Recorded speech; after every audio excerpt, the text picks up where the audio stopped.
Very good morning to you. The weekend edition of the program right here on Channels Television is called The Morning Brief. I'm Jeffrey Uzong. Yeah, rise and shine, Nigeria. Good morning and welcome to your perfect day starter. It's The Morning Brief on Channels Television. I am Bukola Koka, blessed amongst men, always. So how's the week been for you so far? Jeffrey, it's been tough. It's been undulating. Above all, it's been rewarding. High point being, of course, the cabinet shakeup and so many other things to look into that space as well.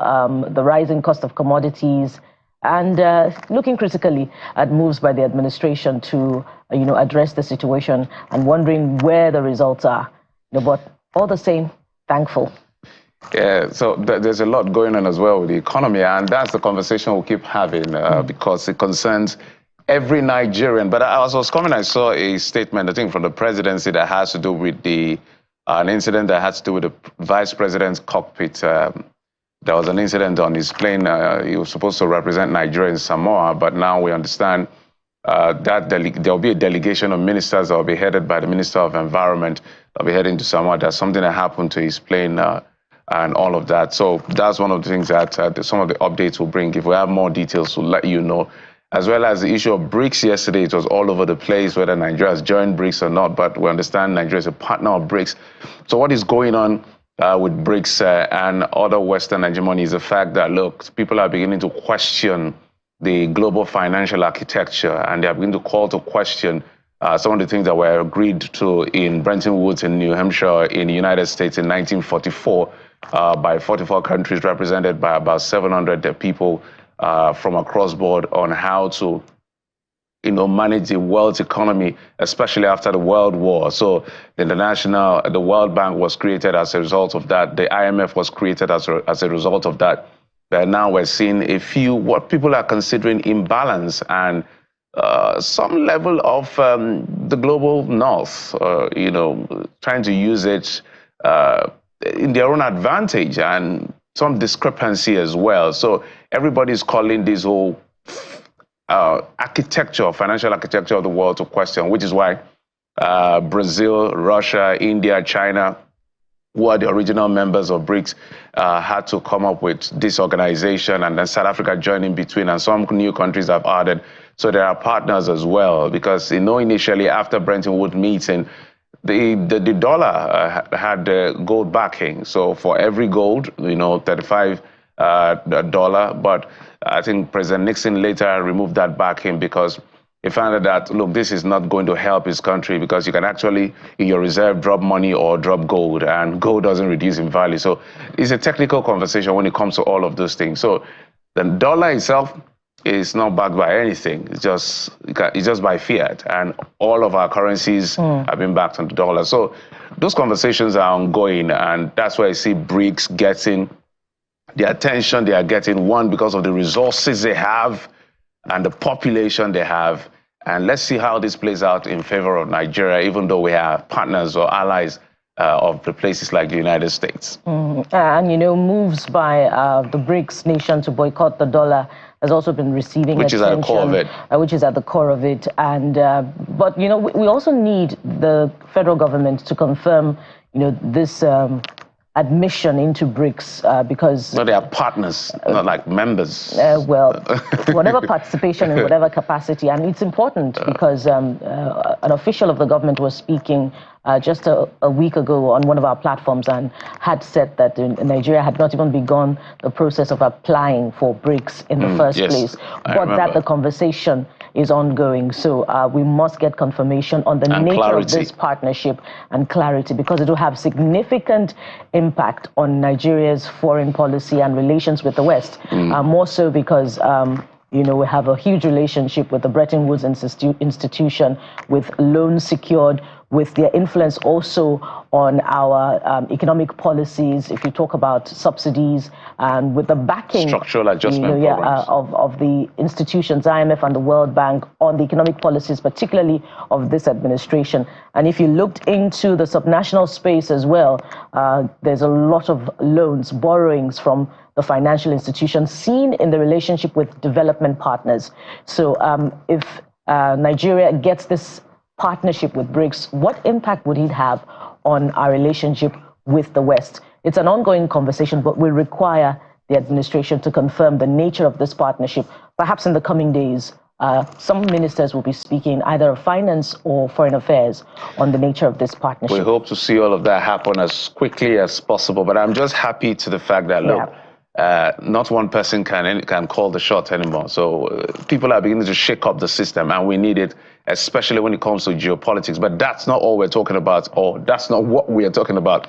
Let's bring you to the fore as to what we're dealing with today on the program. Our first conversation will be with the leadership of the organized labor at the national and subnational level over the issue of the implementation of the minimum wage, why some are delaying in the adoption, while some are actually exceeding the federal government's benchmark. Some are paying 80, others are paying 85, others are paying slightly over 70, and all the matters are rising. So we'll talk to labor at the national and subnational levels. In the meantime, cost of commodities continue to increase, complicating or widening, if you like, the inequality gap. We'll review the policies of the administration vis-a-vis the impact that it has on the amount that you have in your pocket. It's a conversation that is as timeless as administrations are in this country. So we'll talk to economists on the productivity or viability, if you like, of the economic policies of this administration. Well, that will not be all we'll be talking about as well. The death toll from the Jigawa State incident, that tanker accident that left over 140 persons dead. It's just part of a bigger narrative as far as the issue of tanker accident is concerned in Nigeria. So what else needs to be done to stop this menace and its consequence? The authorities will be joining us to break it down right here on the program.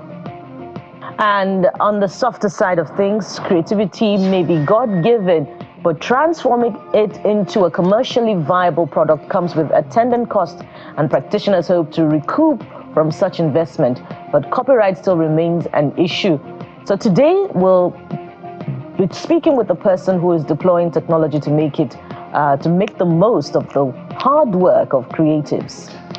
So that's a big one for us. So there's a lot to talk about, as you can see from our lineup, 4 big issues from the heart. In fact, literally all of them are quite important. But let's tell you that you can join us in the conversation. CTV Morning Brief on X, that's our social media of choice.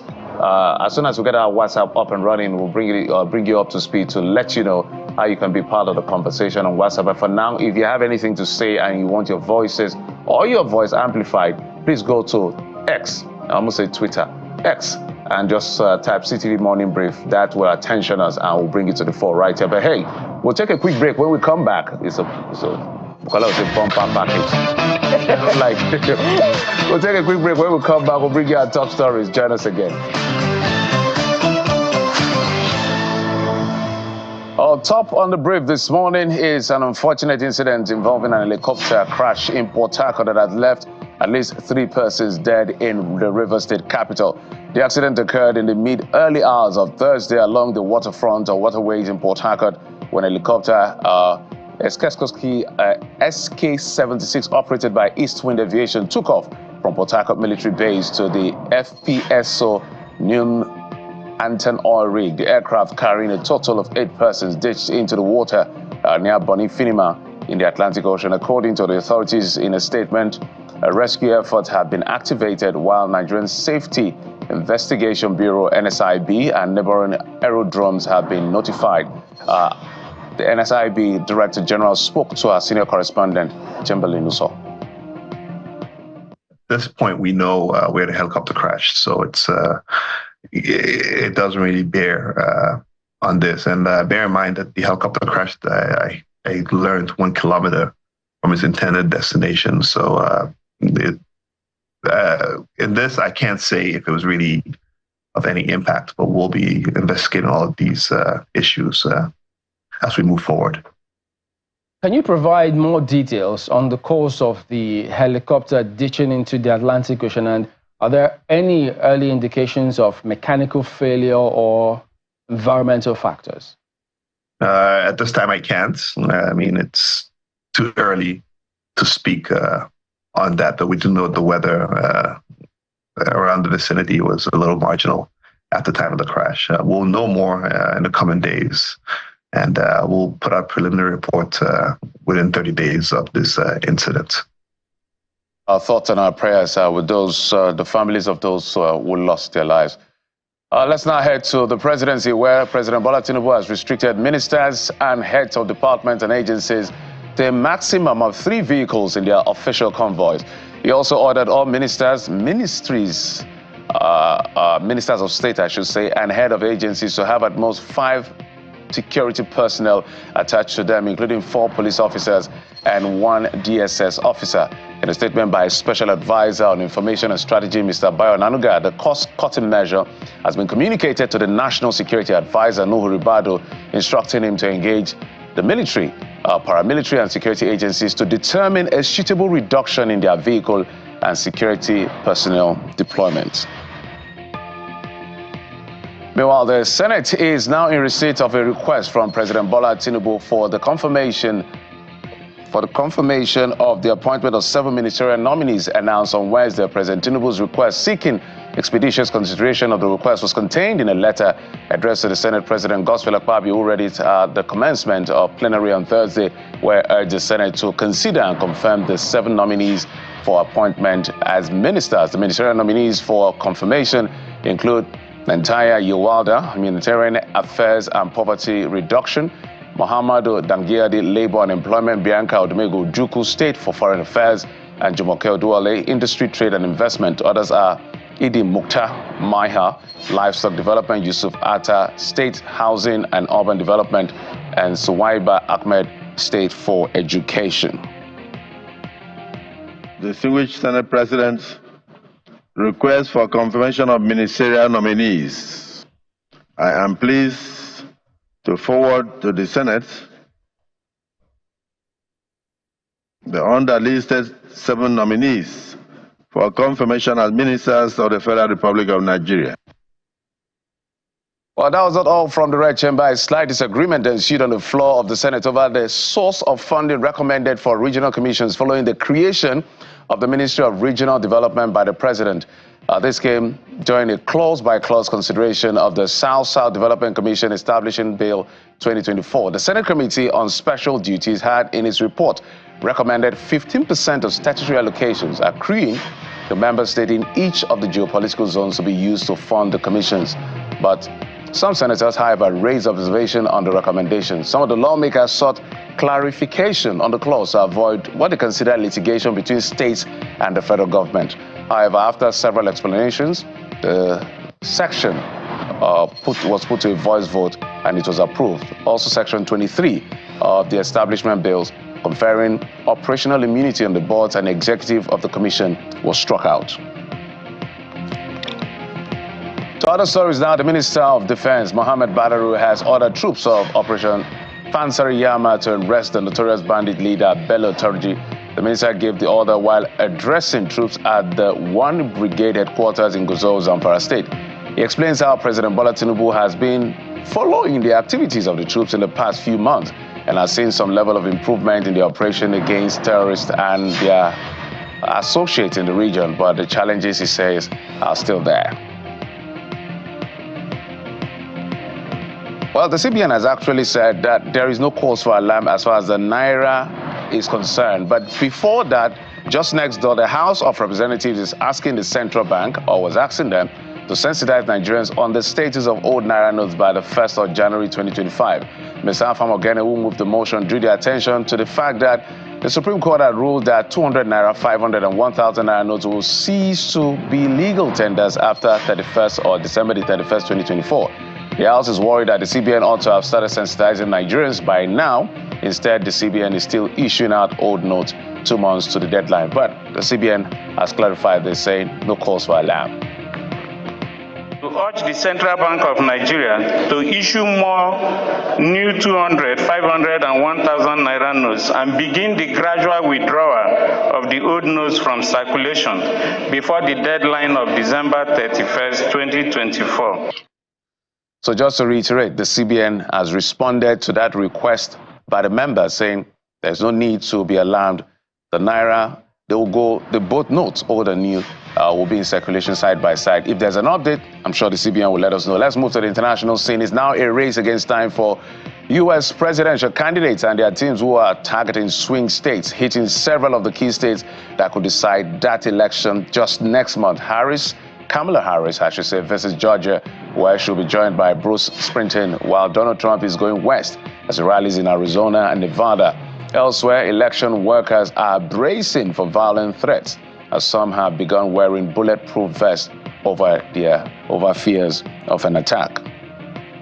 Well, this is an interesting time. Nobody would have believed that an American election will necessitate wearing bulletproof vests. But let's talk to you, bring you update in the world of sports, and it's quite an exciting one, where the Super Eagles have been shortlisted as one of the nominees for the Confederation of African Football National Team of the Year for the men category. CAF released the 10 nation nominees, with the Super Eagles, who were runner-up at the 2023 African Cup of Nations held in Ivory Coast or Côte d'Ivoire earlier this year. The nominations followed the Eagles' outstanding performance. We saw them making it to the final of the last Africa Cup of Nations in Côte d'Ivoire. And this comes amid the Super Eagles' latest ranking by FIFA, moving up 3 places, soaring to the 36th position in the global pecking order. And I will say congratulations to the Super Eagles. So we have nominations for the FIFA Ballon d'Or. We have nomination for CAF, both the players and our national team. So I could say it's a good time for the Super Eagles of Nigeria. I hope we maintain this momentum. That's a place where we are united as a people at all times. But what have you been talking about? Let's bring in Bukola now to bring us up to speed as to what the people have been saying on X. Bukola. Quite a lot, Jeffrey. Of course, top on the list of trends today is that a bag of rice, 50 kg bag of rice, is now about 95,000 naira. That's a 152% increase from what it was in October last year. I remember buying a bag of rice last year, about this time last year. I know you should know. Of course I would. You don't need economists allowed. For 37,000 naira. So a bag of rice is now 95,000 naira. And that's an update from the NBS, not even from Nigeria. That's almost 200% increase. Yeah. So that's top on the agenda. Of course, President Bola Tinubu wants filling stations to be converted to CNG. But there's a whole lot that is involved in that. Is it total conversion, or to have the CNG as part of the filling stations? Well, maybe an incorporation. Yes, but that's part of the headline. So let's start with a bag of rice, which is, top on the agenda this morning. And who is writing in first? We have Scholar. Scholar says it's more expensive than this.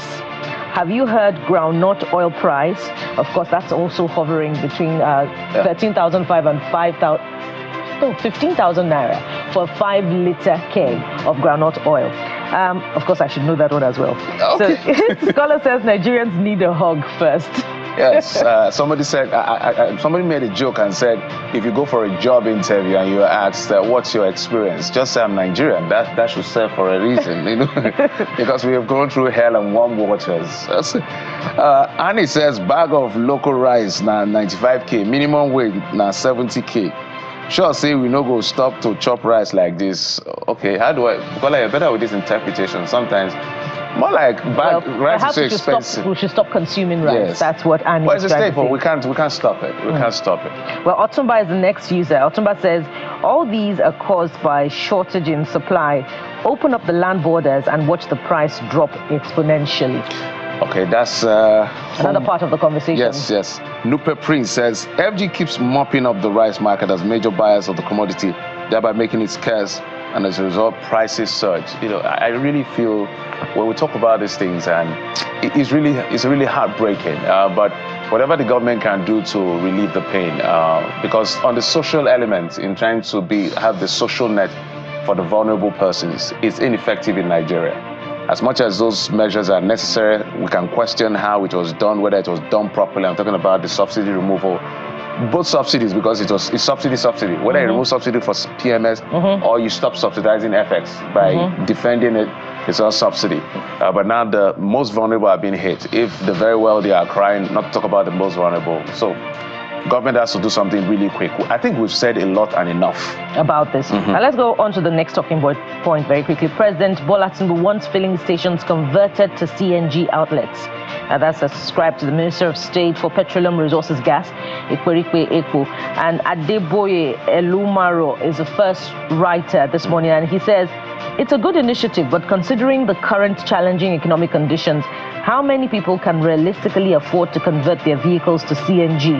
Now, discussing the matter of stations, if the federal government would assist in sponsoring the required finances for filling stations to undergo conversion, then proceeding would be feasible. It's essential, however, that we implement more safety precautions. Of course, there's an intervention in that space, a partnership between the Federal Ministry of Finance and some financial institutions, providing loans such that Nigerians who want to convert can have that initial shock absorber, because the conversion cost is expensive.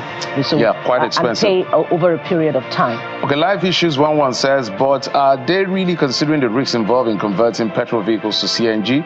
CNG is for countries with low temperature, and converting vehicles to CNG in a country with high temperature like Nigeria puts the affected vehicles at risk of explosion. Well, that's an argument, but the experts will answer, because the LPG cylinder is about, I think, 4 mm. This is about 12 mm. This is almost bulletproof and all of that. For me, before the federal government or the government starts saying we've done enough for everybody to choose petrol or CNG, make sure the penetration is as well over 80 to 19%. Then we can know that we have started having the energy mix. It's not a question of choice. But for now, Nigerians it's too early. Expressing a lot of concern about safety. That speaks to awareness level, not just about penetration now, but also about safety. And that's where we call again on the National Orientation Agency. These are spaces for intervention. I mean, just yesterday, there were reports that Nigerians were scooping petrol yet again from a fallen tanker somewhere in the south-south. All right, Bukola, do we have more time? Yeah, just to take 2 more reactions from another topic. This time, federal government set to raise VAT on luxury goods to 15%. So the first writer is Iken, who says, what more could be more luxury than a bottle of water sold for 200 Naira in the streets? Is sold at 1,000 Naira in pubs, and 4,000 Naira at one of the luxury hotels. You have the next one. Yeah, so Adeboye says, increased VAT on luxury, the consumers' masses are going to start buying clothes, bags, and many more at expensive rates. We need to consider the consumers with our policy. So the minister had said, for luxury products, for those of us who like to buy luxury things, you have to pay more, because the idea is to tax the rich and subsidize the poor. If you discount for the poor, basically the very vulnerable will not have to pay just little tax or very minimal tax. So they know what they classify as luxury. Absolutely. And, we could mention even one, the champagne that is consumed in the corridor. I don't want to say corridors of power, no, but in very high places. Yeah, so at the end of the day, for me, we want to tax whatever it is we want to tax. I am advocating for the very poor people, the rice they eat, the yam they eat, the plantain, the egg, and all of that. Let's get those people to have a life. Their crime, they didn't commit a crime being Nigerian. So it's beyond talk shop. We're tired of talk shop. We're tired of be patient, do something. For those of us who have a bit of means, it may not hit you so much, but it's hitting everybody literally right now. But for those vulnerable people, how do they survive? But hey, we have a big one for you today. Lots of conversation, from minimum wage to the issue of tankard, accidents on the road, to the issue of copyright. What is the other issue again?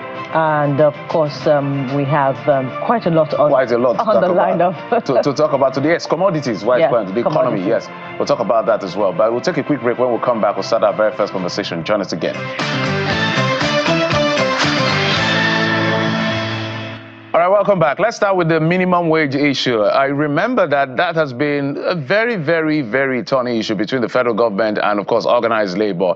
Eventually ended at government agreeing to pay, of course, to the private sector involved as well. It was a tripartite agreement, 70,000 Naira as the bottom, more like the minimum, for the average or lowest level worker in the public service and even in private sector as well, for those who can afford to pay. So it's now a law, and the government had promised on May the 1st, which is Workers' Day, that they will, backdate and pay from there. But Labour is saying it even goes further back. But Now we're seeing states adopting 85,000, 80,000, and even 70+ thousand naira.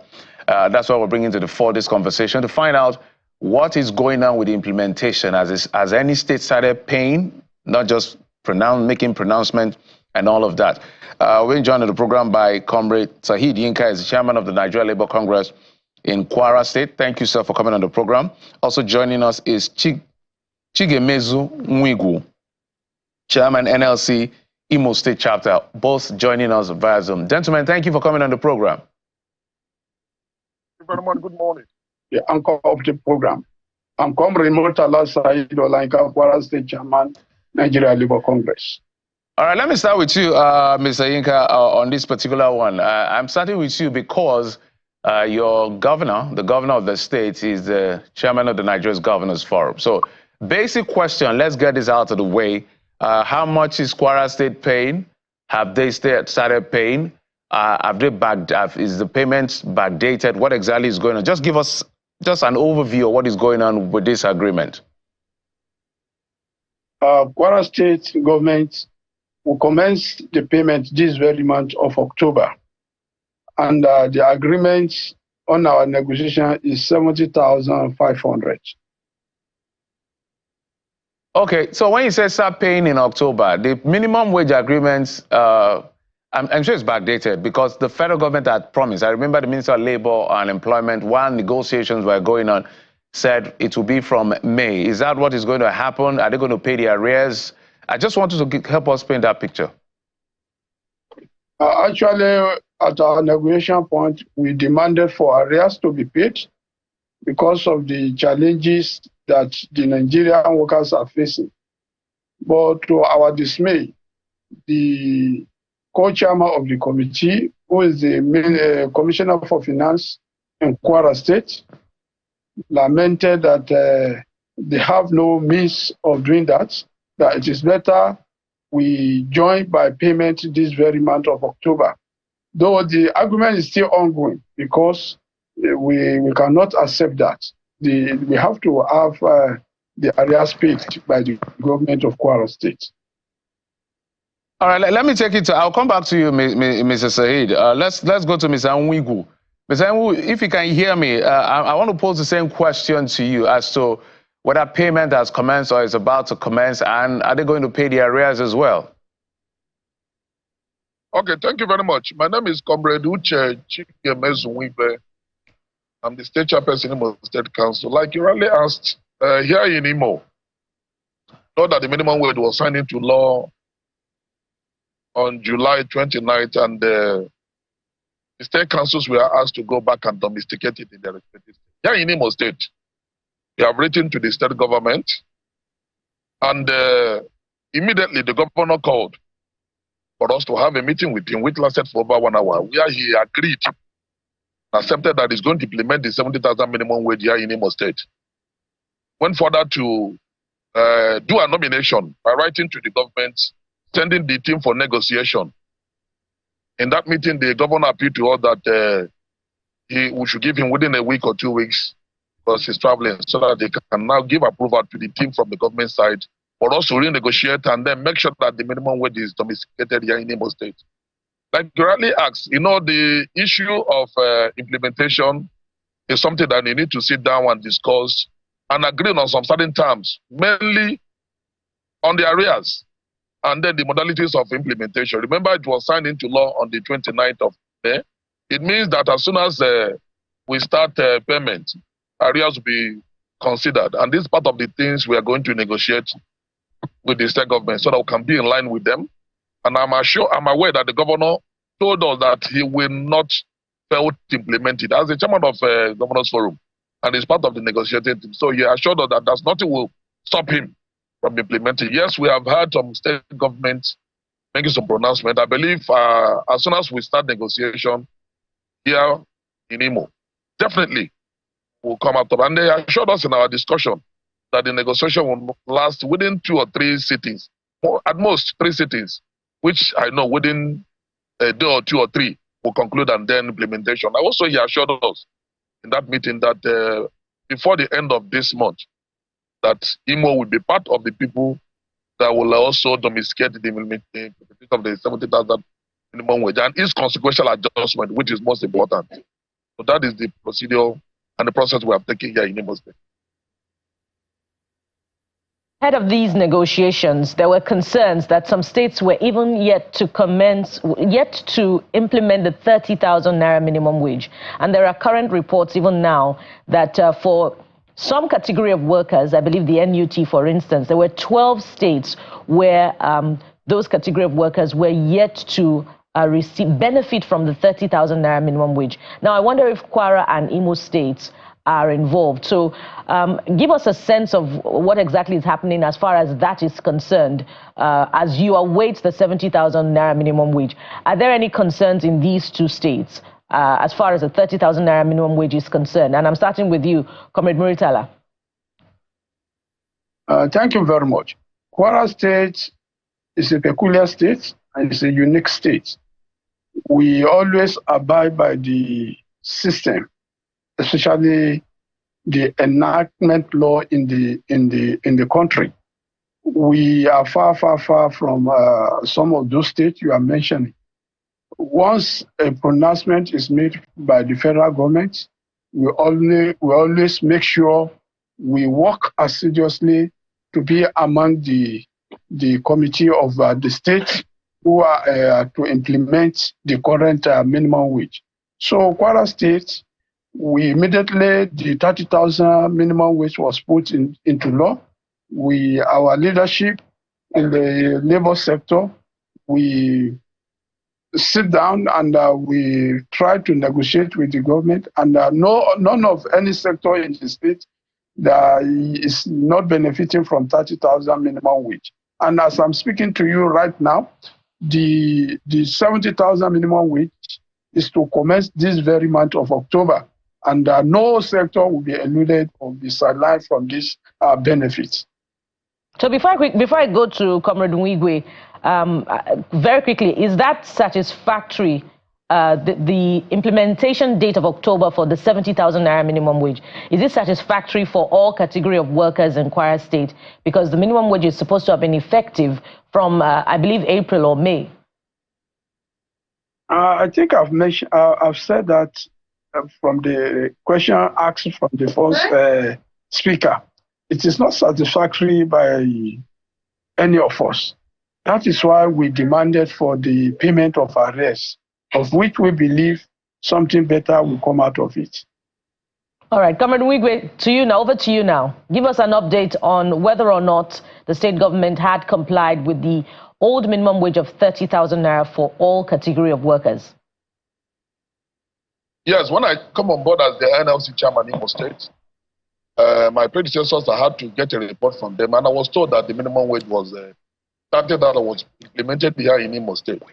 But I think from my investigation, what was not too clear for me, which I have engaged the government on now, was the consequential adjustment, which I was told that was implemented, but I'm yet to get the clear information to that effect. My predecessor also told me that it was properly done, which I'm yet to get the proper report from him. But on the issue of the implementation of the 30,000 and the workers, how they are going to feel.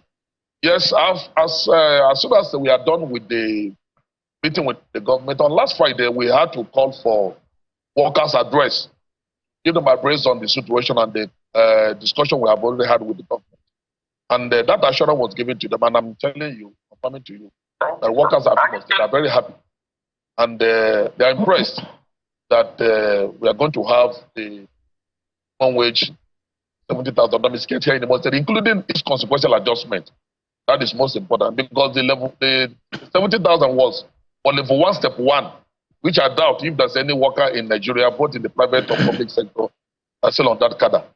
Most important on it is the consequential adjustment, which I believe starts from level 1, step 2, and then to the last grade, which is most important to all workers of. You know, Comrade Nwigwe, This question is particularly important for Imo State because Imo State is listed amongst the 15 states that is yet to implement the 30,000 Naira minimum wage.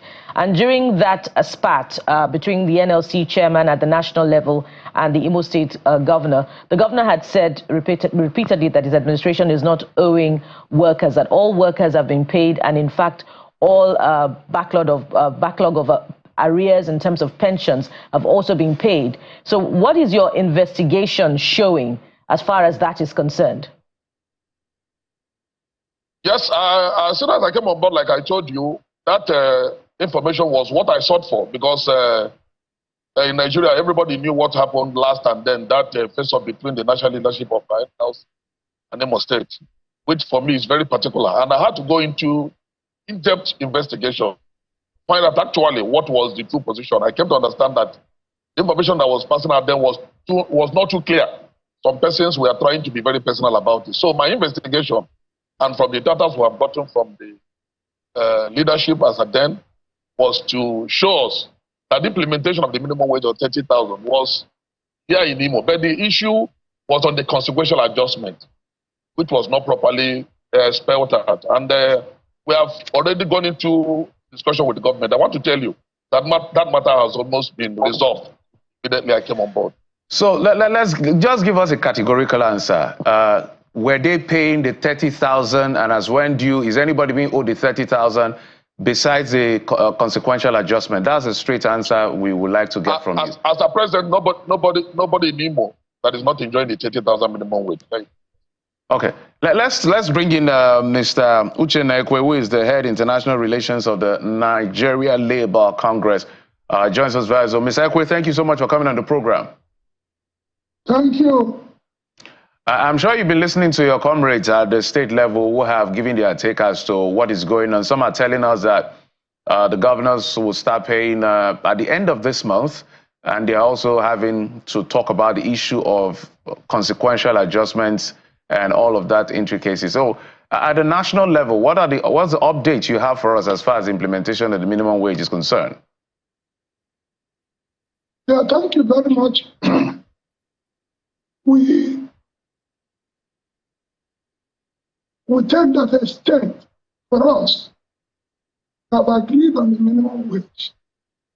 When negotiations have been finished and agreements signed with the salary table, that is when you can say, yes, now that A or B have agreed on the new minimum wage, because those table which deals with the consequential adjustment is very clear in the implementation of the minimum wage. Usually the contestation is not, because you can find many states that was a quorum in the last minimum wage who will say, because the law have said 30,000, so they just pay 30,000 to the lowest rung of workers. But a proper and full implementation of the minimum wage is the paying of the new minimum wage with the required and consequential adjustment that have been done. Having given that clarification, a number of states have gone through that and signed agreements. States like Delta State, Lagos State, Kebbi State, and quite a few other states. Kebbi State is the state who are sure that the workers will start receiving their salary today with the new minimum wage and the consequential adjustment. So I wanted to find out as well, because we spoke to this chairman of at the state level. For the federal civil service, are there any issues? And I also want to bring to the fore the issue of the arrears, because I try to bring to the fore the fact that the federal government has said, look, from May, we will start paying. I know when I spoke to the NLC president, George Jero, he had talked about it was supposed to even be backdated further. So what is it with that? Are the arrears going to be paid? Has it started being paid? Let's just get a clear picture. Yeah. Like you said, the last minimum wage expired on 18th of April. That was when the last minimum wage expired. Consequently, that means the minimum wage arrears is supposed to be by the government. We reach like a compromise position that it will start and make at the federal level. Now, that should be the position in the states, that the arrears will start. And that is why we are keen in making sure that all the states finish their negotiation and sign agreement. Because usually the longer you delay, the bigger the arrears period will span, and therefore start creating friction and tension.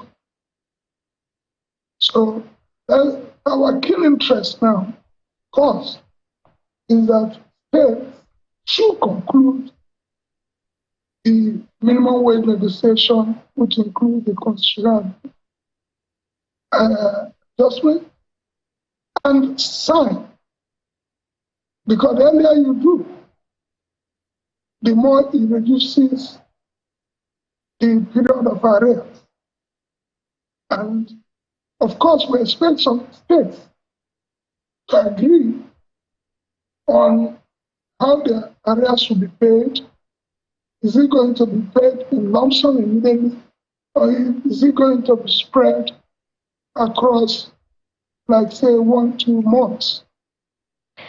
So, Comrade Ekwe, it's interesting when you look at some of the list of some of the states that have approved the 70,000 Naira minimum wage. Some have, in fact, approved a little above 70,000 Naira. Ogun State, for instance, reports say Ogun State has agreed to pay 77,000 Naira.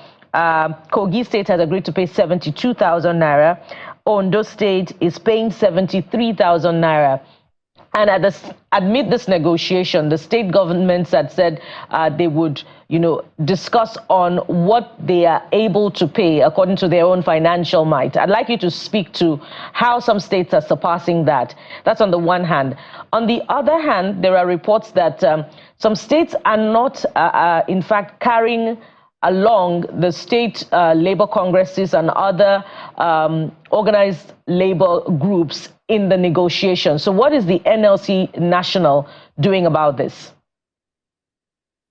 Well, first, minimum wage is not an award. It's not left for the governor to get up and say, I pay 70,000. No, it's not an award. Minimum wage usually negotiated. So it's not an award between the negotiating bodies that should deal with the wage structure. So any state that is not carrying anybody along, that state is simply saying we are not paying the minimum wage. So that would be a different ballgame. So we'll soon collect the states who are going to implement the minimum wage and those who are not implementing the minimum wage. I mentioned earlier, yes, we like the idea that some governors have made pronouncements, or we are going to pay 70,000, like you mentioned some states, Rivers, 85,000. Enugu mentioned 80,000.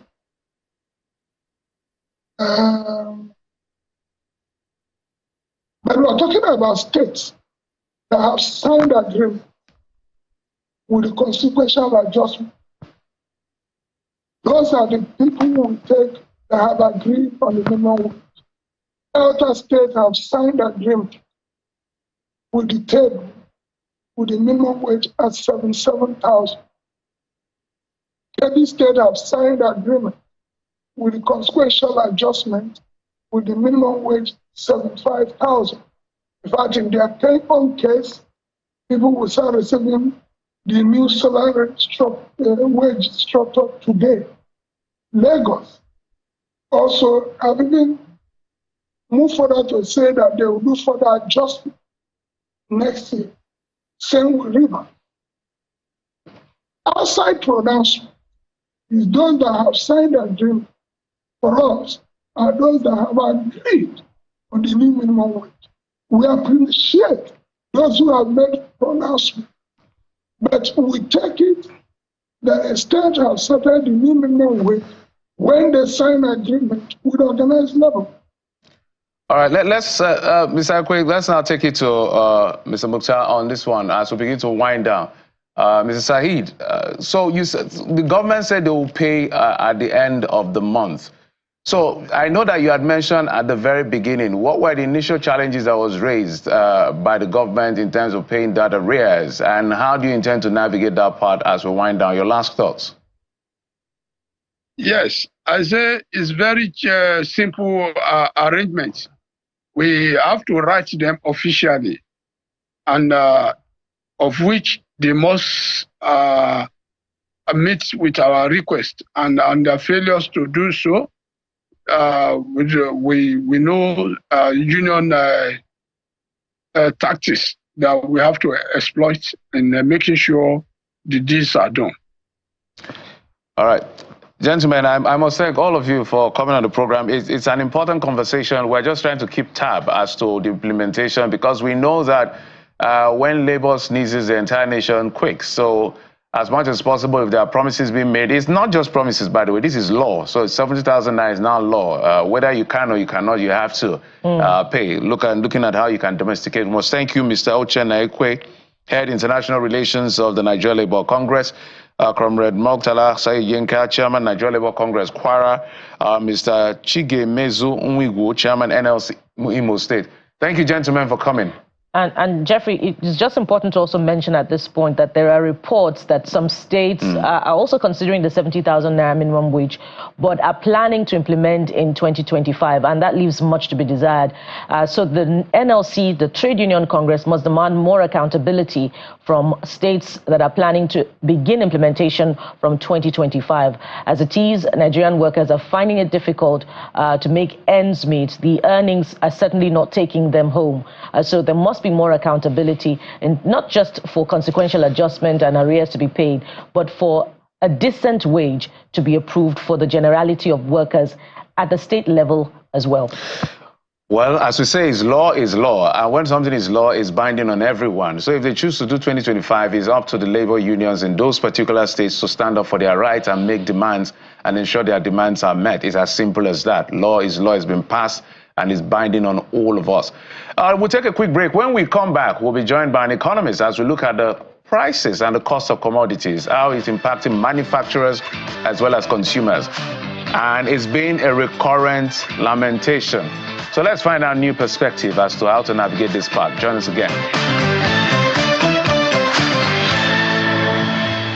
Welcome back. It's now time to talk about the economy broadly, as far as the issue of commodities and their prices are concerned, and even as it affects manufacturers. So just a quick dashboard for you. The interest rate is at 2 digits, about 27 or so percent. The inflation numbers is over 30, about 32%. It increased slightly from where it was. It had decreased 2 months successively, but the last one, due to the cost of energy, has also increased. We've also seen food inflation and all of that. And so people are just generally just wondering, what exactly does the future hold? It feels like it's just a waiting game and all of that. Doesn't necessarily mean that wages are increasing to match up the increase in inflation or the rate of increase in inflation. And purchasing power is also reducing. So it's a gamut of issues. So whoever you talk to is pinching everyone. It's something we've been talking about for a very long time. And the rhetoric from the federal government, especially the president, has always been, their reforms are tough, they're difficult, I understand, it's going to be painful, but it's going to be better tomorrow. How long? It's a different kettle of fish. Nobody has really told us. But we've heard some people mention a few things, but not from the federal government.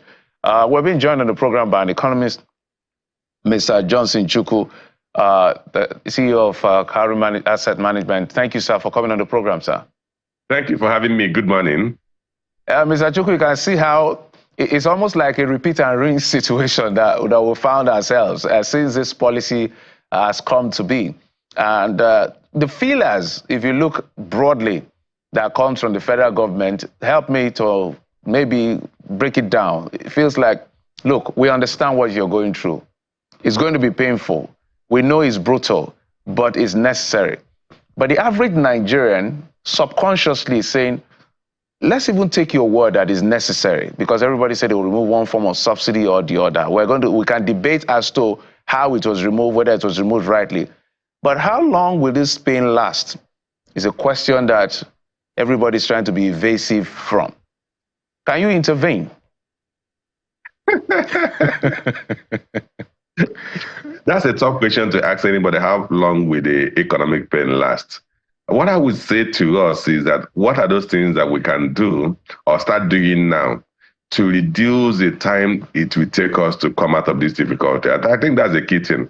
You know, it's similar to saying you want to go for an operation. The first thing you have to realize that if you're going to go for a bone resetting operation, so you have a dislocation or you have a fracture, you're going to go through some pains. So it's expected you go through some pains.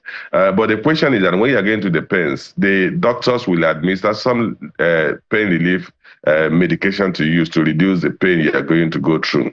And they will also tell you, okay, it will take 6 months to heal because this is a femur bone or stuff like that. So, but for us as a country, which is applicable not just to us as a country, what are applicable to anywhere in the world, they are going through the kind of structuring we are going through now. There are some basics that should drive the economic transformation or the structuring we are going through. One of which we need to restart production. If we do not restart production, then there is no time limit to this suffering. Because the concept of adjusting exchange rate, removing subsidy, is that you are saying you want to stimulate local production of those goods that you are currently importing. You want to cut down on import as well as stimulate exports. If you have set a monetary and fiscal policy environment that is supposed to incentivize export and reduce import, then you must also make sure that there are things to be produced that will at the minimum replace those that have been imported. So locals or your citizens will be able to buy those things that are now being produced locally because they cannot afford imported ones. There are also locals that will be stimulated or encouraged to produce, to export and diversify your foreign exchange earnings so that your exchange rate will stabilize and the import-induced inflation will moderate. So those are the things that are left to be done. What are we doing to stimulate productive activities? Starting from agriculture, for instance. The greatest challenge we have today in terms of cost of living crisis is coming from food production. Agriculture, we saw an agricultural sector that is growing at 1.41% in the second quarter of this year. That is growing at a rate that is less than the population growth rate, about 2.4%. We know that agricultural production has weakened or slowed down in the major food belts of this country. So if we can address the challenge that agricultural sector is facing, which is principally issue of insecurity, we will moderate the current suffering that Nigeria are going through, the cost of living crisis. Previously, Nigeria never had a challenge of feeding itself. But because of insecurity, we are now dealing with issues we can't feed ourselves. So if we improve food production, you are going to reduce the pressure people are going to go through. And then other things we can discuss as we progress in the program. Sorry, Bukola, which brings me to my follow-up question, because I understand the fact that when these policies are put in place, say removing PMS, subsidy from PMS, even subsidizing FX, because that's what exactly it is. Not defending it, it means not subsidizing it. So we see all of this high interest rate that gives us this volatile capital in the short term, hot money. And we haven't seen the level of FDI that this is supposed to attract. The president has made a broadcast. I don't know whether it's an error that we've attracted 30 billion in terms of FDI. That's not exactly true. They also talked about the issue of we're out of ways and means. That was not exactly true because we just spread it out and it's no longer a chokehold. So if the idea is to the effect that people need to start opening shop in Nigeria, whether Nigerians or people abroad bringing in their money in terms of FDI, and we're not getting it, what is going wrong, Mr. Chukwu? What is not happening is that we have not really sat down to ask ourselves, how do we make our economy an attractive destination for investors? I think that's what is missing. You can be an attractive destination for investors for productive purposes. In that case, you have regular power supply, you have cheap labor, you have well-skilled labor that are tuned to go into to engage in manufacturing. You have the logistic infrastructure. Goods can come into your seaports and be moved out quickly. And then exportable goods can actually go through your seaports and go out quickly at minimal cost. These are synchronon, or what you call minimum, irreducible minimum, that manufacturers will be looking for to come and produce in your country. They can actually say, okay, today we have low purchasing power, we have low household income, so the demand will be weak in Nigeria, but we can produce for the entire African continent, which ordinarily, and then you also believe that as that productive activity goes on, income will grow and the local market consumption will grow, which is what happened in China. What did China do? China built world-class infrastructure. China's power supply cost is one of the cheapest in the world, comparable to what we pay for power supply. China built the highways, the seaport, the rail lines. And then China also trained its people and then optimize the benefit of its population. It trains people in the skills. Like one of the IT experts in the US said that, look, some software engineers, it will take the entire software engineers in America will fill a hall, but they will fill several stadia in China. So they created a workforce, they created a supported infrastructure environment that encouraged productive activities, and the world began to produce in China. Eventually, income grew in China, and China is now a domestic consumer market. So that's where we should start.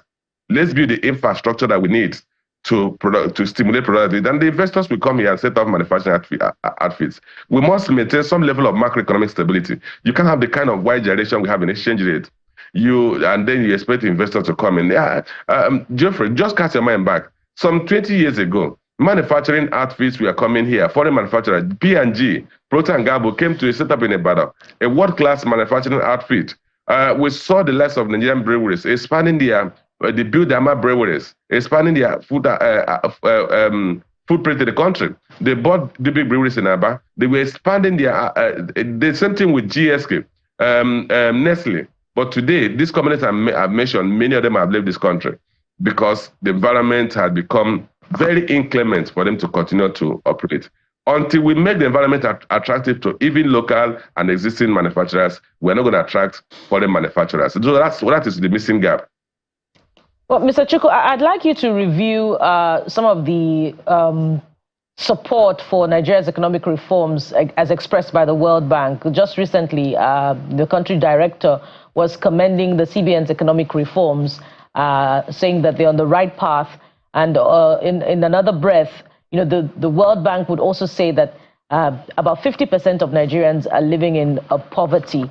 I wonder for you, do you see their commendation and their report on the statistics of the concerns about Nigeria's Human Development Index, do they align for you?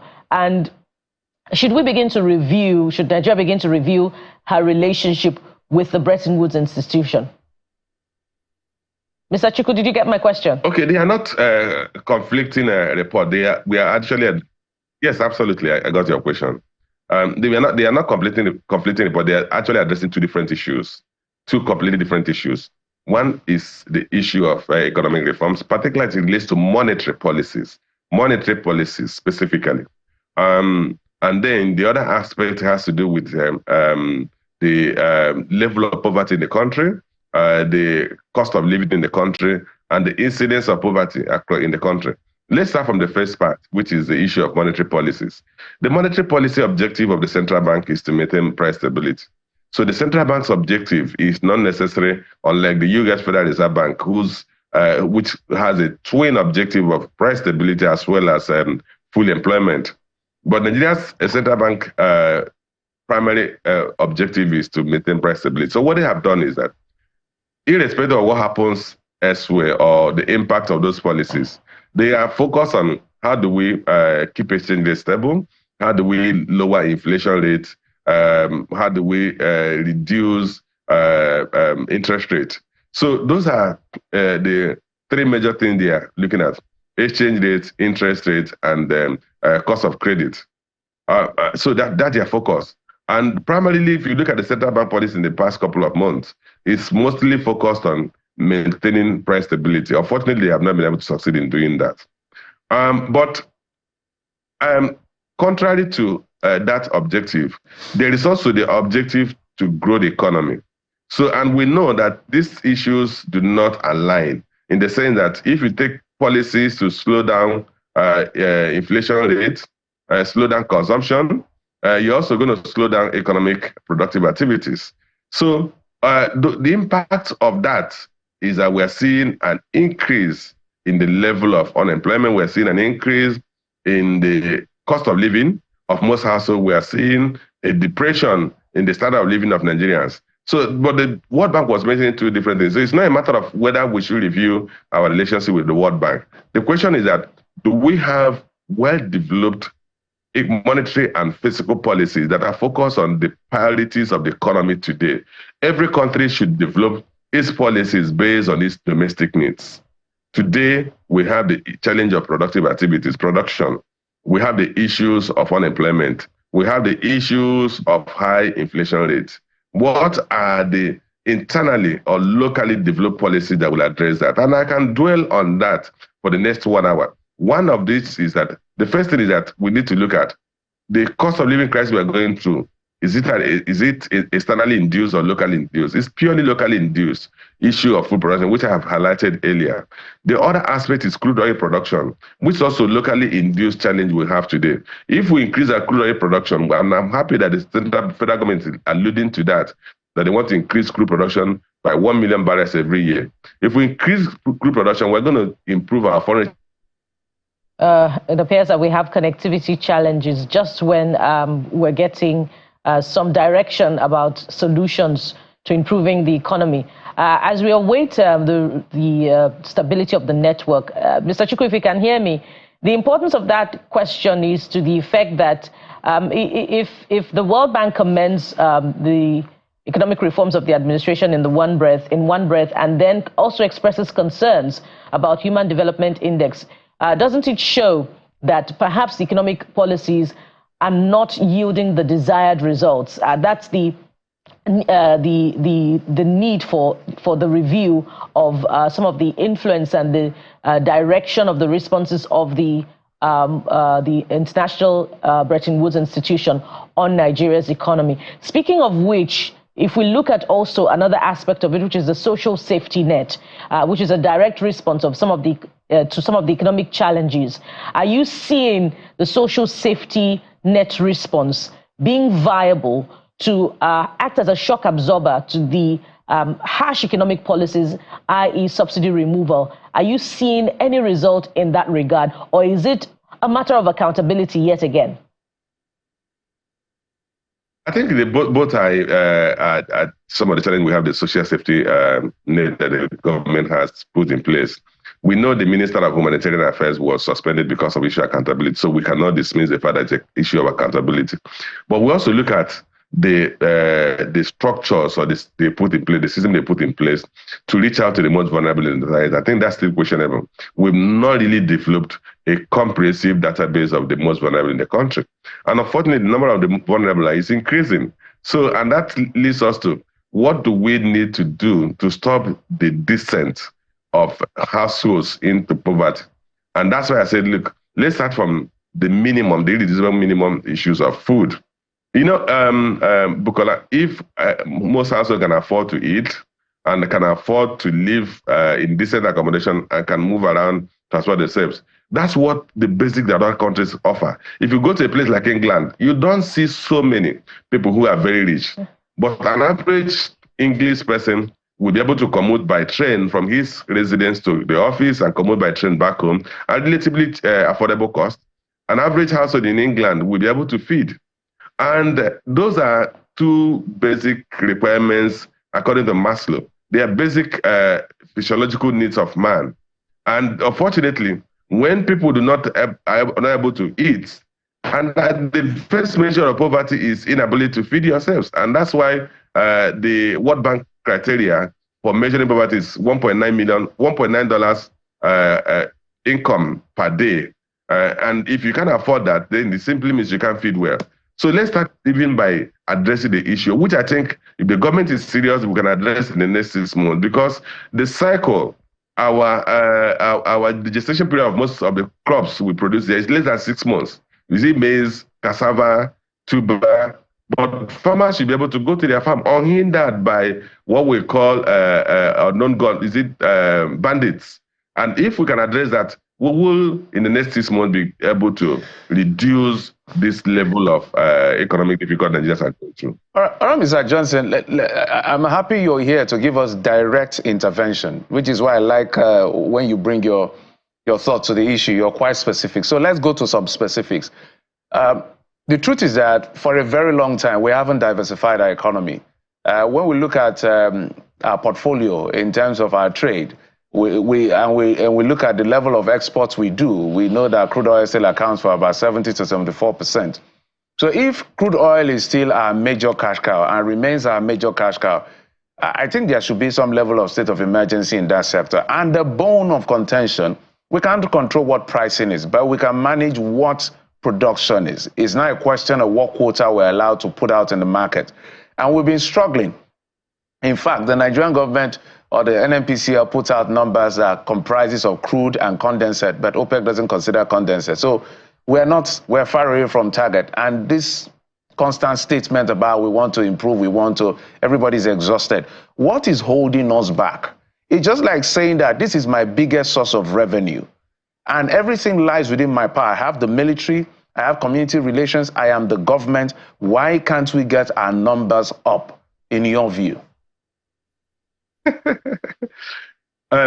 Geoffrey, there's a song that says, if you ask me, who will I ask? I don't know whether you're familiar with that song. I know the song. Okay, good. The question he asks us, this question should be thrown to the executive arm of government. Like you said, they have the military.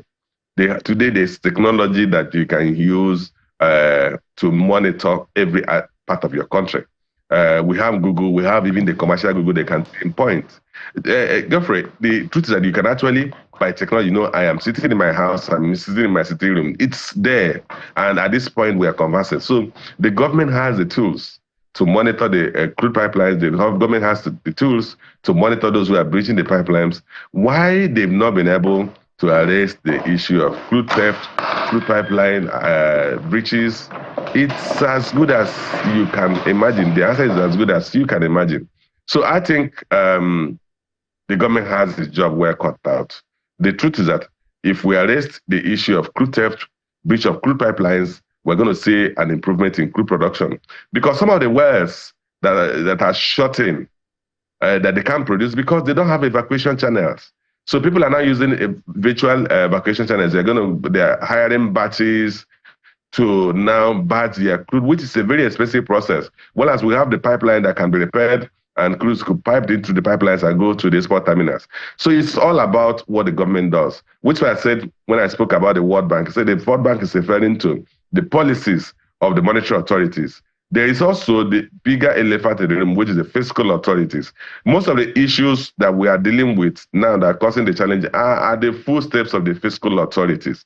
Improve crude production. There are several, of course, we have driven away many of the major oil companies from the onshore and shallow offshore assets to the deep offshore assets because of this insecurity. Hopefully, if we address that, they will begin to come back. But even Nigerian operators will also be able to ratchet up their crude production. And then if we are producing 2 million barrels only, consistently, for the next 6 months, we will rebuild our reserve and we won't be where we are today. We will actually come out of where we are today. And the second quarter of this year, crude oil and fossil fuel export, that is including LNG and other gases, accounted for 91% of our exports. So, and remember the second quarter, we only produce an average of 1.41 million barrels a day. So assuming we are producing 2 million barrels or 2.5 million barrels, which we have achieved in the past, we wouldn't be where we are today. And if the government can arrest this, so the question is, what is holding them back? Like I said, The song goes, if you ask me, who should I ask? At the end of the day, but just in one, maybe 30 seconds before you go, because as you were talking, I was just thinking to the issue of the NNPCL and all of the argument as to where this plays out, because we see a situation where our revenue from upstream is used to defray costs of subsidy, and then we forego our dividends as a federal government, which impacts everything for us at the end of the day. But I want you to speak briefly in 30 seconds to the issue of FX. FX is killing. What has to be done? This stability, moderation, this language economists use to say, oh, it's stable at 1.5 and all of that. I think the Naira is grossly undervalued. What can be done? Because if it comes down to 1,000, let's even not go too far, 1,000, the issue of PMS prices will also go down. I'm so happy you are alluding to that. You're making that specific. That's a fact. The reality is that in December, the foreign market was 1,206 Naira. That's where we closed. Today we're at about 1,720 Naira. Official rate was about 907 Naira. We are now over 1,500 or 1,600. The only way, or the shortest way, it's not the only way, the shortest route to FX stability and possible FX appreciation is crude oil production. That's the shortest route. Any other route is a tortuous route where we reverse in a matter of days or months. The concept of let's increase treasury bills yield to 22% or 30% and attract foreign portfolio investment. They will invest for a maximum of 364 days. And by the time they want to take out their money, you will struggle to fund them.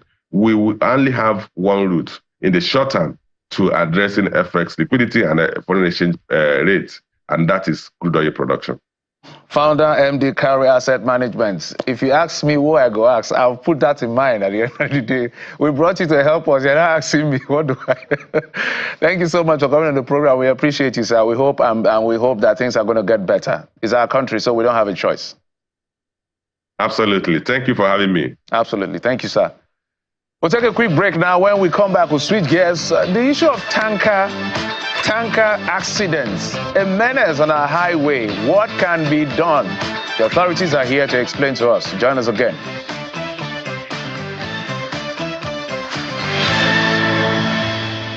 Welcome back. So it's time to move on to the next leg of our conversation, which is equally important. It's the menace of tanker accidents on Lagos roads. Across the country, in fact, if you count on Lagos-Ibadan Expressway alone, this month there's been a number of accidents. Some have killed a number of people. Talk about Jigawa that happened earlier in the month. About 147 people died and many more sustained varying degrees of injuries. So we have to rethink safety on our highways. What other ways can we deploy to transporting cargo from one destination to another? Joining us to have this conversation this morning, we have the Sector Commander of the Federal Road Safety Corps in Lagos, Corps Commander Kehinde Hamzat. Good morning and welcome to the program. Good morning, thank you.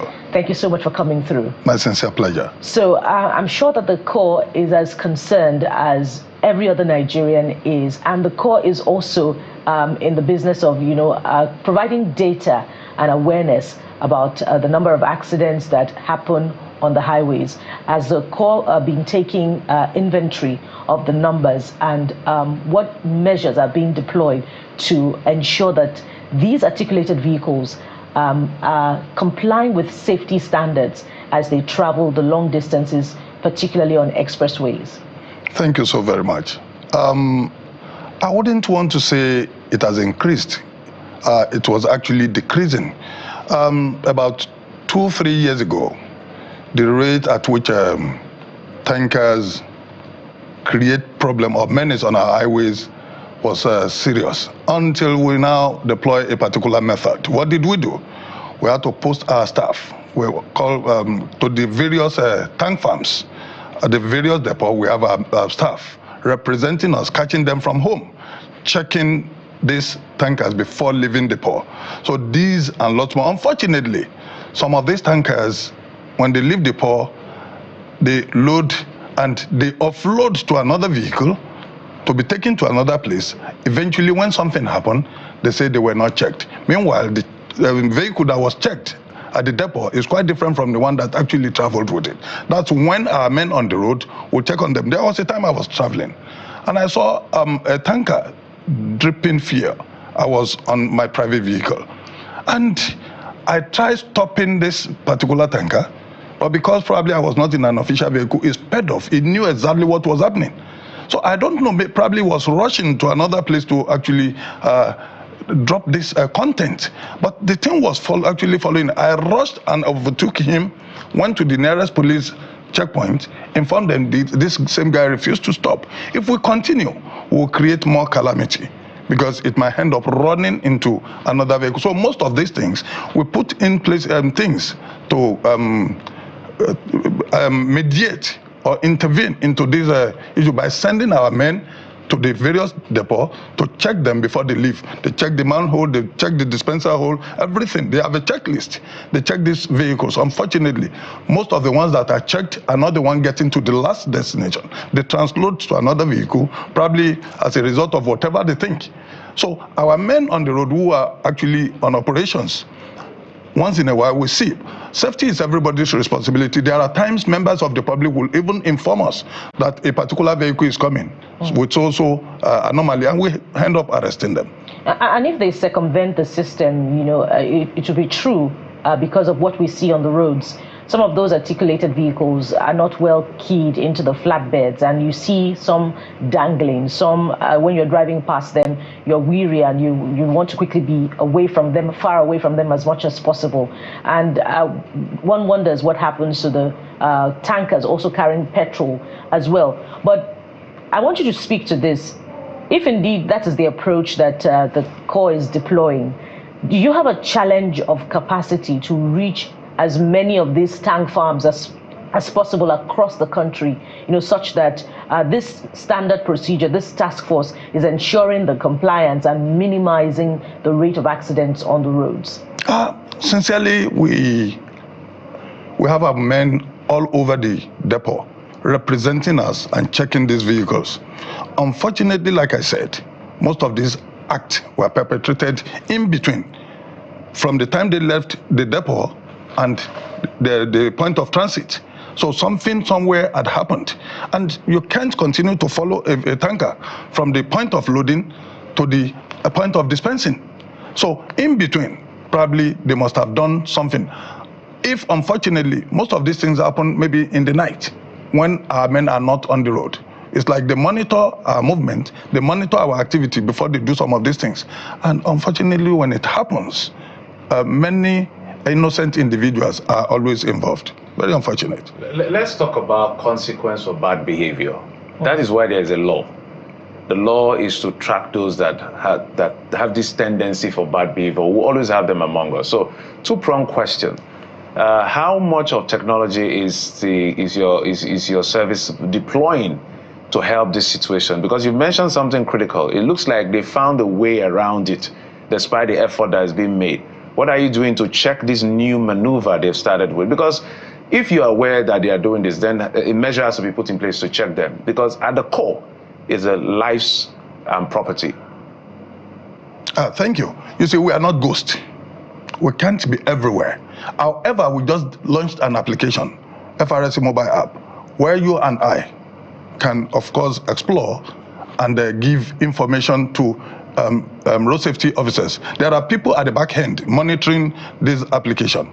Like emergency services is one of those features on that application. We have a lot of features. If we get to discuss it, I will probably elaborate. So this application permits every individual who has opportunity to an Android or an iPhone to be able to say, let me go through this. And when there is anything suspected, you report it immediately. And you have opportunity of even uploading images, such that at the back end, it's a real-time thing. They call the nearest command, so thing is happening. Please attend to it. Commander, this is an important information. So just go straight to it. How can people get to use it? Because we're here to educate people. Oh, thank you. So as much as you can, just give a breakdown of explainer. So what is the name of the app? How can you download it from Play Store? And just walk us through it. like every other application, FRSC mobile app is downloadable on either the Google Play Store or Apple, whatever. Apple iOS. Yes. Now, on that application, we have the emergency services. If you click on the emergency, then it will prompt you, you can make emergency calls, either to the police, to road safety, to NEMA, and you can easily get them. Forgive me, sir. What is it called? FRSC. FRSC app. Yes. FRSC app. Yes. Is it mobile app? Mobile app. Okay, I can see it. Yes. If you download that app, you can get to know the black spots even before you get there, nationwide. So when a driver is driving you, for example, and you are approaching a black spot is an accident-prone, a crash-prone area. So when you are getting close to it, either you have it or the driver has it, it will prompt that you are approaching a black spot. So the app will prompt you? Yes, from your phone, it will prompt you. And when you are going on excessive speed, there is a speed monitor on the same app. It would tell you your speed is becoming excessive. Members in the vehicle would definitely let you know.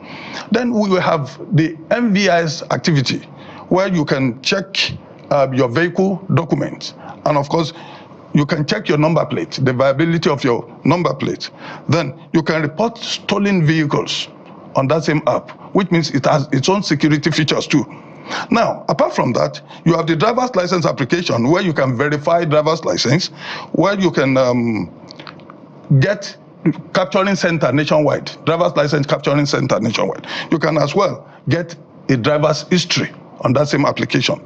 So it's an all-encompassing. Does it have a special component for tanker drivers or articulated vehicles, where you can also report articulated vehicles who are driving at excessive speed, or who do not have the safety features that they require to drive on the road? Exactly what I'm saying. There is an emergency center on that same application. If you go through it, you can eyewitness report.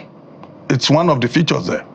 There you can even report some of our men that are carrying out illicit activities. So you can report anything. So that's why we have, it's an all a user-friendly and all-encompassing application. For example, you can even listen to the National Traffic Radio on that same application, where you can get real-time information about road safety activities. Then you can get this vehicle affixed with speed limiting device. You know, speed thrills, but it kills. So with that application, you can get who and who, which vehicle is affixed with speed limiting device or not. So members of the public are actually advised. Then you have something they call the reminder. Probably your driver's license, your vehicle license is about expiring. You can set a reminder to remind you, okay, by next week, my papers will be expiring, like any other to-do list.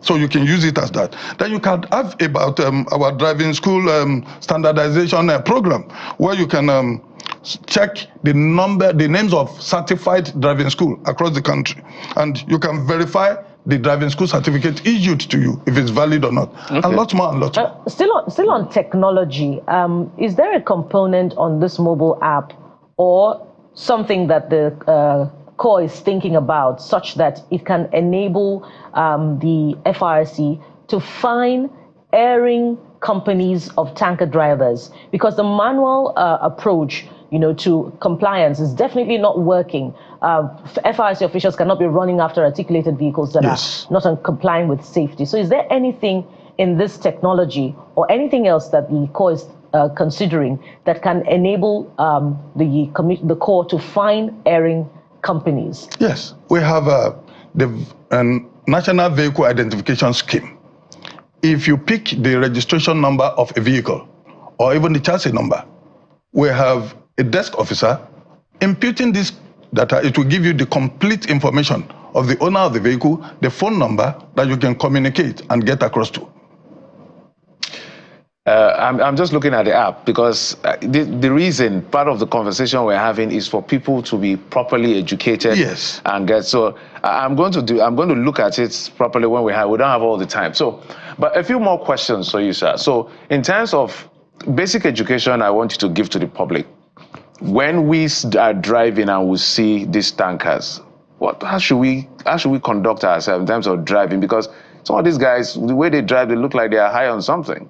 Literally, you just go to Lagos Ibadan Expressway, just not far away from here, and you, as just a normal saloon car, you're driving with a certain speed limit. You see these guys, they're literally driving out of range, and it's just crazy. So, what's your advice? That's one question. Second question, I think I read somewhere where we understand that the FRSC, is it the FRSC now, that's supposed to carrying arms?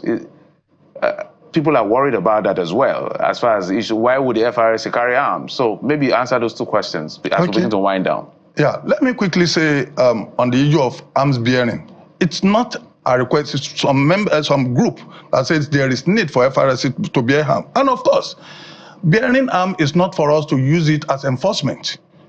It's to protect our facilities and, of course, take care of our very senior officers. It's not as if, like the arms squad of the Nigerian Correctional Services. So it's not something we will take on the road to intimidate people that you see every Dick, Tom, and Harry on the road carrying. No, that's not what we're looking at. We're looking at a situation where even after bearing the said arm, we'll use it to protect our facilities, not for operational. So for clarity, this arms bearing law that is being worked on or is being looked at, it's not for us to see FRSC members bearing arms on the road. That's the stand of my co-marshal, because he granted an interview on that. It's not for FRSC to use it on the road, but to protect our facilities. And of course, it's not for us to determine if we should bear the arm or not. It's completely a policy thing. If the government say bear arm, so be it. If they say don't, we've been working and we'll still continue you know to why work. Nigerians are hesitant about it? Because we've seen even the law enforcement who are meant to bear arms, we see the recklessness on that. And now giving FRSC, I know how sometimes we see your personnel being put in danger. So you can imagine some of those FRSC guys and some of them on the bonnet of vehicle trying to stop a car and all of that. You can imagine what will happen when they are provoked to that point, perhaps. Bukola? So when you say it's for you to protect your facilities, not for FRSC officials to bear arms, are you saying that it's only officials that will be resident at the offices of the Corps that will be bearing the arms, but FRSC officials that we see on the highways will not bear arms? That is the position of my co-marshal. And that is what is contained in the bill that is being proposed? Well, the bill is talking of arm bearing, but the nitty-gritty is for the protection of our facilities. Oh, apparently we'll need to take a closer look at it. But speak to this very quickly. The NSCDC is also proposing a measure whereby they want to relocate articulated vehicles, particularly tankers carrying petrol, to safer areas. Is the NSCDC carrying along the sister agency like yours in this measure, and what will it look like? You see, we collaborate with other agencies. Even when we do special enforcement, we still invite these people to at least give us backup. Safety is everybody's responsibility, including the press. You see, I'm looking at a situation where we want to go on special operation and we will invite the press with their cameras. You know, people are always scared of the press.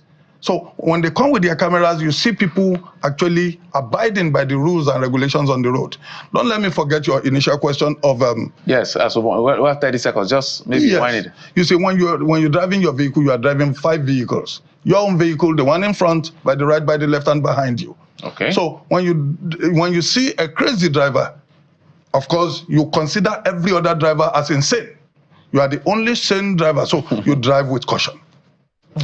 All right. Absolutely. Apparently, it's an ongoing conversation, and we hope that when we receive you next time on this set, we'll be talking about a further reduction in the number of tanker accidents on our roads. I'll be so glad. We thank you for your work in continuing to keep our highways safe. We've been speaking with the Sector Commander of the Federal Road Safety Corps in Lagos, Corps Commander Kehinde Hamzat. Thank you so much for your time, sir. My sincere pleasure. All right, it's tip-tap as we move on to the next leg of our conversation. This time around, we'll be looking at measures to protecting the intellectual property of filmmakers and other category of content providers. So stay with us, we'll be right back. As we begin to wind down, let's talk about the issue of rights. As far as audiovisual is concerned, we're being joined on the program by Mahmoud Ali Balogu. He's the chairman Audiovisual Rights Society of Nigeria. Thank you, sir, for coming on the program. A pleasure. I'm sure some people are hearing this for the very first time, Audiovisual Rights Society of Nigeria. So education is key. Is key. Yes. So break it down for us. How is this different from COSON? Well, very, very different from COSON, even though we do the same work.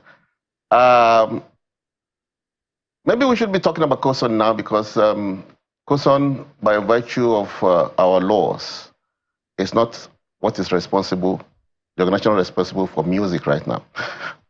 But COSON is what most people are familiar with, right? But what AVRS, the acronym, is short for Audiovisual Rights Society of Nigeria, is what COSON is to, or I would say was to music. AVRS is to movies, television programming, magazine shows, drama, and what have you.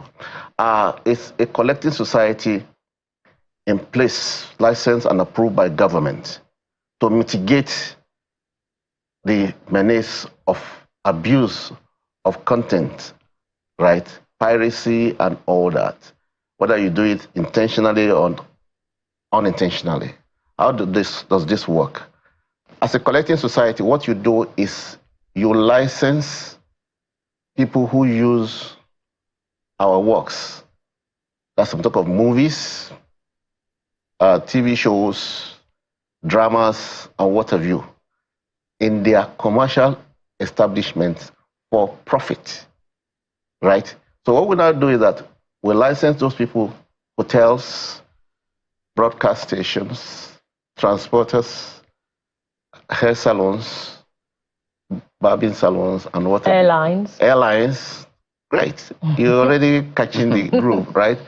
And then we do this on behalf of the right owners. Who are these right owners? You're talking of producers, you're talking of actors and actresses who play major roles, not just wakapas.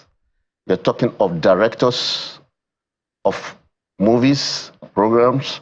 You're talking of the writers, screenwriters, not just any writers, screenwriters, writers that have done jobs that have been displayed, right? It's not just somebody who's written a script and said, oh, I've written this. That work must have been exposed to the public in a format, that is the screen, right? That's why it's an audiovisual lesson. And these monies that we collect on behalf of these people who are supposed to belong to AVRS, to be members of AVRS, because it's not every filmmaker that is entitled to get what we collect. So what we collect from these people I've mentioned will, at the end of the day, distribute to these categories of right holders, right? That's what we do. Because ordinarily, as a filmmaker, I can't go to every hotel or every establishment that is exploiting my work, that is using my work to drive his business. So we collectively do that for every filmmaker who belongs to us. And also the hotels, I use hotels because that's the low-hanging fruit, you know, or television station, or hospitals. Yes, hospitals, because hospitals today use our works for therapy. You know, because if you go to this hospital, you see TV rooms. Hospitals are like hotels these days. Have you been to some of them recently? No, not just to visit, right? So these people cannot handle the different people coming to them. They say, look, I saw you playing my movie. I saw you playing my drama program. So we interface with these users on behalf of the filmmakers, the right holders.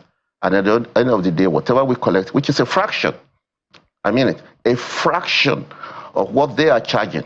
But because it's for everybody in the country and outside, it becomes something tangible. And this, at the end of the day, would distribute to our members.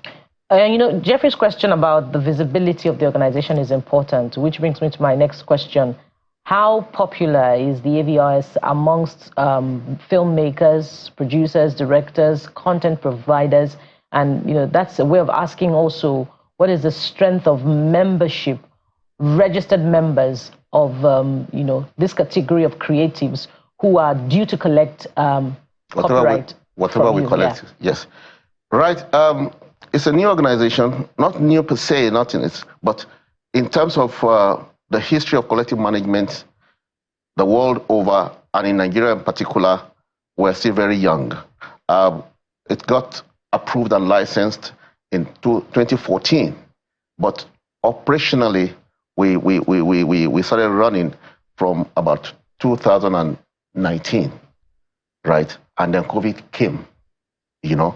So we've been doing stakeholder engagement around the country. We've done not less than 8, right? We've been to Kano, we've been to Abuja, we've been to Port Harcourt, we've been to Asaba, Lagos several times, to Kano twice. We've been to Abeokuta, Ijebu-Ode, Ilorin, particularly Asaba, catchment areas where we know our production hubs and where our works are being exploited. Those catchment areas that are production hubs are for our members, potential members, for people who should belong. And some of those cities we've been to us were areas where we know our works are being exploited by the users, by the hotels and all that. And we invite them. In Lagos, we had about three or four of such. And we've invited organizations, even some of our outings were covered by channels. So we are grateful to channels for that, you know. Yeah, at no cost. Well, magnanimous, thank you. So what's the data of registered members who duly collect copyright from the society? Right now we are in the region of 1,000, right?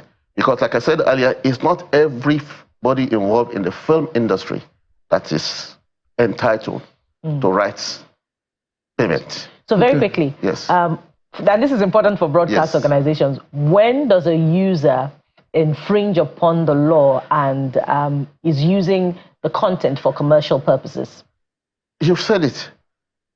The user infringes when you use the work without the permission of the right owner or without getting a license from AVRS, from the Visual Rights Society of Nigeria. Because why we're in place is because the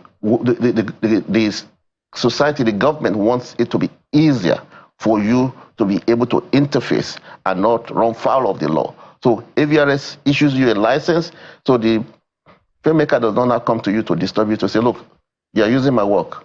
You can imagine how ugly that would be. It's interesting to see this right, because I'm going to bring something that the Minister of Arts, Culture, Tourism, and Creative Economy, long name, things. But I'm sure you're talking about mechanical royalty. So let's talk about numbers now. How much have you been able to collect? How much have you been able to distribute to people? Thank you. To the producers. You know, collection has been quite tough. Nigeria is not an easy place to... People don't even want to pay their tax. And you're not coming to them with this. They say, what is this all about? I can't even play music. I can't play movies in my establishment anymore. Why? Yes, it's been tough. In terms of collection, because basically we've concentrated on hotels, which is the low-hanging fruit. Because if you don't have those facilities in your hotels, nobody will come. The hotels, we're grateful to the hotels who are paying so far, but it's still a drop in the ocean. Give us numbers. In terms of numbers, so far we've collected roughly in our less than 5-year operation. I'm just trying to get the figures now. We've collected close to 100 million, right? And we distributed about half of that. Okay, that's interesting. So, yes, I know that as I was talking about the Minister of that long ministry, yes. I'll have to look for an acronym: Art, Culture, Tourism, and Creative Economy. Yes, maybe. They are talking about something called the, I think, Creative Economy Development Fund. Yes. Act, where it's going to serve like an SPV to get for creatives to get like, say, debts, quasi-debts, quasi-equity rather. Yes. That has to do with dilutive, some of those hybrid form of getting sorts of funding, and literally equity. But the other one that interests me is the one they call the Intellectual Property Monetization Pilot. which has to do with yours. Okay. Because I saw them speaking some strong economic grammar, more like I heard things like securitization and collateralization of all this intellectual property. Because I invest in Nigerian local bonds as well as indexes in the Americas. And if you're floating anything in that direction, I want to be sure your corporate governance structure is really strong for me to get my return on investment as much as possible. Right. So I would like you to speak to that if you're familiar with it. How do they intend to integrate all of you into this? Because it sounds interesting on paper in terms of what they intend to do with it to make sure that people get return for their intellectual property. All right. I think we need to get certain things clear here. My organization, as a company, by the way, limited by guarantee. You know, it's not an association. It's a company limited by guarantee. Just can have, like every company where you have shareholding, right? We are concerned with the finished product. The product must have been produced and been exploited by the society through the organizations I mentioned earlier, right? It's what is exploited, the intellectual property that is being exploited that we are talking about. After you must have invested, spent your money, done the production, and people are now using it. That is where we come in. And in terms of our coming in also, we are not the first source of revenue for you. You'll have maybe gone to the cinema, given it to one of the platforms, streaming, or any local, you must have distributed it. It's the residuals over the years that we get for you. Because after you produce the film can last forever, right? Take a movie like Casablanca, people are still watching it, right? And the owner is still getting royalty, right? Until the person dies. And after the person dies, 50 years after, you're entitled to something from it, and after that, you don't get anything anymore. So in our case, what we do is that once you push the work out, what they are doing at the ministry, the culture, arts, tourism and creative economy. Yes, creative economy, that's a creative economy. It's beautiful, right? But it's still a long way to freedom in the sense that there are things that needs to be put in place, right? In terms of, to go into that really, it's not the funding essentially that the industry needs now, but by virtue of my understanding of the industry as a filmmaker. All right. It's exploitation avenues where you can distribute your works. That you need. That you need. You know, because where the money goes today, it's not Nigeria. We produce here. We go on those platforms. Okay. Who owns those platforms? Okay, and our cinemas are not doing too well. We should begin to think about our own streaming platforms and infrastructure for the showing of our content. At the end of the day, because I think he's talking about literally just optimizing what we have. But, you know, we explore these IPs that we're talking about, intellectual. IPs but are thank you. Thank you. My producer is on my ear that we have to go. Thank you. We'll come again. Mr. Mahmoud Ali Balogun, the chairman of the Audiovisual Rights Society of Nigeria, AVRS. Thank you for the work you do. And filmmaker too. A filmmaker. Thank you. Thank you. And of course, that's where we're going to wrap up today on the program. Is a weekend edition. So hey, we're going to see you again on Monday for another edition of the Morning Brief. I'm Jeffrey Uzoma. Sunrise Daily is up next at the top of the hour. Bye-bye. And the world is your oyster. You never know how far your dream can go. Thank you so much for watching. We're back again on Monday. I am Bukola Koka. Bye for now.